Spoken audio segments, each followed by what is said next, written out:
ਬੰਦਾ ਨਾ ਘਰ ਬੈਠਾ ਆਪਣੀ ਜਨਾਨੀ ਨੂੰ ਆਂਦਾ ਮੈਨੂੰ ਮਾੜਾ ਜਿਹਾ ਤੂੰ ਅਹੁਦਾ ਸਰਕਾਰੀ ਲੱਭ ਲੈਣ ਦੇ ਤੇ ਫਿਰ ਤੂੰ ਮੇਰੀਆਂ ਕਰਪਸ਼ਨ ਕਰਨੀਆਂ ਵੇਖੀ ਫਿਰ ਮੈਂ ਮਹੱਲ ਬਣਾ ਦਿਆਂਦਾ ਜਾਇਦਾਦਾਂ ਬਣਾ ਦਿਆਂਦਾ ਇੱਕ ਤੈਨੂੰ ਲਗਜ਼ਰੀ ਜ਼ਿੰਦਗੀ ਗੁਜ਼ਾਰੇਂਗੀ ਤੂੰ। ਉਹ ਬਾਦਸ਼ਾਹ ਦਾ ਕੋਈ ਖਾਸ ਬੰਦਾ ਬਾਜ਼ਾਰ 'ਚ ਜਾਂਦਾ ਸੁਣਦਾ ਸੀ ਪਿਓ ਨੇ ਜਾ ਕੇ ਵਕਤ ਦੇ ਬਾਦਸ਼ਾਹ ਨੂੰ ਦੱਸਤਾ ਕਿ ਫਲਾਣਾ ਬੰਦਾ ਕਹਿਣ ਡਿਆ ਵੇ ਵੀ ਅਗਰ ਮੈਨੂੰ ਕੋਈ ਥੋੜਾ ਜਿਹਾ ਵੀ ਅਹੁਦਾ ਸਰਕਾਰੀ ਲੱਭ ਗਿਆ ਨਾ ਤੇ ਮੈਂ ਕਰਪਸ਼ਨ ਵਾਲੀਆਂ ਢੇਰੀਆਂ ਲਾ ਦਿਆਂਦਾ, ਟੈਨਸ਼ਨ ਨਹੀਂ ਲੈਣੀ ਤੂੰ।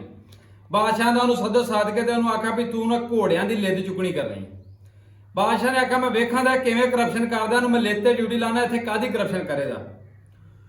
ਉਸ ਬੰਦੇ ਨੇ ਥੋੜੇ ਦਿਨ ਨੌਕਰੀ ਕਰਨ ਤੋਂ ਬਾਅਦ ਜਿਹੜੇ ਬੰਦੇ ਘੋੜਿਆਂ ਨੂੰ ਖੁਰਾਕ ਪਾਉਂਦੇ ਸਨ ਉਹਨੂੰ ਸਾਦੀ ਕੋਨੇ ਕਿਹਾ ਗੱਲ ਸੁਣੋ ਮੇਰੀ, ਤੁਹਾਨੂੰ ਸਰਕਾਰੀ ਮਹੀਨੇ ਦਾ ਲੱਭਦਾ 200 ਰੁਪਏ ਜਿਹੜਾ ਤੁਸੀਂ ਘੋੜਿਆਂ ਨੂੰ ਖੁਰਾਕ ਪਾਉਂਦੇ ਜੇ ਤੇ ਪਿੱਛੇ ਲਿੱਦ ਘੋੜੇ ਕਰਦੇ ਨੇ 100 ਰੁਪਏ ਦੀ 100 ਰੁਪਇਆ ਤੁਸੀਂ ਮਹੀਨੇ ਦਾ ਖਾਣ ਡੇ ਜੇ, ਇਹਦਾ ਮੈਨੂੰ ਵੀ ਹਿੱਸਾ ਦਿਆ ਕਰੋ ਨਹੀਂ ਤੇ ਮੈਂ ਬਦਨਾਮ ਕਰ ਦਿਆਂਗਾ।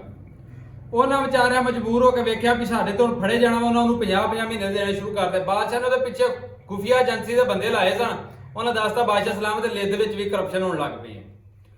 ਬਾਦਸ਼ਾਹ ਨੇ ਉੱਥੋਂ ਹਟਾ ਕੇ ਉਹਨੂੰ ਆਖਿਆ ਤੂੰ ਸ਼ਹਿਰ ਦੇ ਵਿੱਚ ਜਿੰਨੇ ਚੂਹੇ ਨੇ ਤੂੰ ਚੂਹੇ ਫੜ ਕੇ ਤੇ ਮਾਰਨੇ ਕਰਨ ਤੇਰੀ ਇਹ ਡਿਊਟੀ ਲੱਗ ਗਈ। ਹੁਣ ਮੈਂ ਵੇਖਾਂ ਤਾਂ ਬਾਦਸ਼ਾਹ ਦਾ ਕਿੱਥੋਂ ਕਰਪਸ਼ਨ ਕਰੇ ਤਾਂ ਉਹਨੇ ਇਸ ਤਰ੍ਹਾਂ ਕੀਤਾ ਵੀ ਇੱਕ ਨਾ ਨਵਾਂ ਕਿਸੇ ਨੇ ਆਲੀਸ਼ਾਨ ਘਰ ਬਣਾਇਆ, ਬੜਾ ਹੀ ਪਿਆਰਾ ਪੱਥਰ ਪੁੱਥਰ ਲਾਇਆ, ਮਾਰਬਲ ਸ਼ਰਬਲ ਚੰਗਾ ਲੱਗਾ ਸੀ। ਜਾ ਕੇ ਤੇ ਉਹਨੇ ਛੈਣੀ ਦੌੜਾ ਫੜਿਆ ਤੇ ਜਾ ਕੇ ਉਹਨਾਂ ਦਾ ਫਰਸ਼ ਪੁੱਟਣ ਲੱਗ ਪਿਆ। ਉਹ ਘਰ ਵਾਲਿਆਂ ਪੁੱਛਿਆ ਕੀ ਆਂਦਾ, ਗੱਲ ਸੁਣ ਲਓ ਸਰਕਾਰੀ ਹੁਕਮਨਾਮਾ ਹੈ ਜੇ ਤੁਸੀਂ ਕਿਸੇ ਕਿਸਮ ਦਾ ਵੀ ਅਮਲ ਦਖਲ ਨਹੀਂ ਕਰ ਸਕਦੇ। ਮੈਂ ਚੂਹੇ ਫੜਨੇ ਨੇ, ਮੈਨੂੰ ਡਰ ਹੈ ਵੀ ਇੱਥੇ ਚੂਹਿਆਂ ਦੇ ਥੱਲੇ ਰੁੱਡਾਂ ਨੇ, ਮੈਂ ਉਹ ਚੂਹੇ ਕੱਢੇ। ਉਹਨਾਂ ਘਰਦਿਆਂ ਨੇ ਕੋਈ ਦੋ ਆਨੇ ਦੇ ਕੇ ਉਹਦੇ ਕੋਲ ਜਾਨ ਛਡਾ ਲਈ, ਉਹਦਾ ਕੰਮ ਚੱਲ ਗਿਆ। ਇਸੇ ਤਰ੍ਹਾਂ ਜਿਹਦਾ ਨਵਾਂ ਘਰ ਵੇਖਣਾ ਜਾ ਕੇ ਛੈਣੀ ਦੌੜਾ ਫੜ ਲੈਣਾ। ਬੰਦਿਆਂ ਨੇ ਬਾਦਸ਼ਾਹ ਦੱਸਿਆ, ਬਾਦਸ਼ਾਹ ਸਲਾਮਤ ਉਹਨੇ ਕਰਪਸ਼ਨ ਚਲਾ ਲਈ ਚੂਹੇ ਫੜਨ ਚ ਵੀ। ਬਾਦਸ਼ਾਹ ਦਾ ਨੂੰ ਚੱਲ ਕੇ ਸਮੁੰਦਰ ਦੇ ਭਾਅ ਦੇ ਨਾਲ ਸਾਰਾ ਦਿਨ ਕਾਪੀ ਪੈਨਸਲ ਲੈ ਲੈ ਤਾਂ ਤੂੰ ਲਹਿਰਾਂ ਲਿਖਣੀਆਂ ਨੇ ਵੀ ਸਮੁੰਦਰ ਦੇ ਵਿੱਚ ਦਿਹਾੜੀ 'ਚ ਕਿੰਨੀਆਂ ਲਹਿਰਾਂ ਆਉਂਦੀਆਂ ਨੇ, ਛੱਲਾਂ ਕਿੰਨੀਆਂ ਮਾਰਦਾ ਸਮੁੰਦਰ।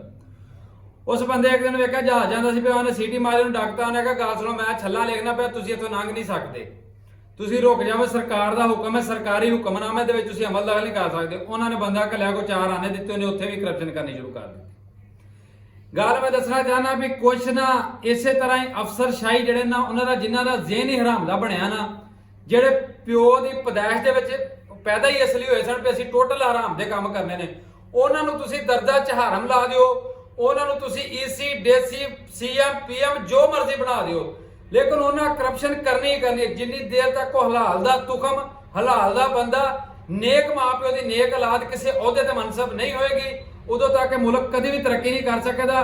ਹਰਾਮ ਦੇ ਤੁਸੀਂ ਚਪੜਾਸੀ ਲਾ ਦਿਓ, ਮੈਂ ਦਰਜਾ ਚਹਾਰਮ ਦੇ ਬੰਦੇ ਵੇਖੇ ਕਰਪਸ਼ਨ ਲੈਂਦੇ, ਇਹ ਕਰਪਸ਼ਨ ਕਰਦੇ ਨੇ, ਹਰਾਮ ਦੇ ਨੇ, ਤੇ ਇਹਨਾਂ ਨੇ ਗਾਂ ਜਿਹੜੀ ਲਾਜ ਜੰਮੀ ਹੋਵੇ ਹਰਾਮ ਦੀ ਹੈ।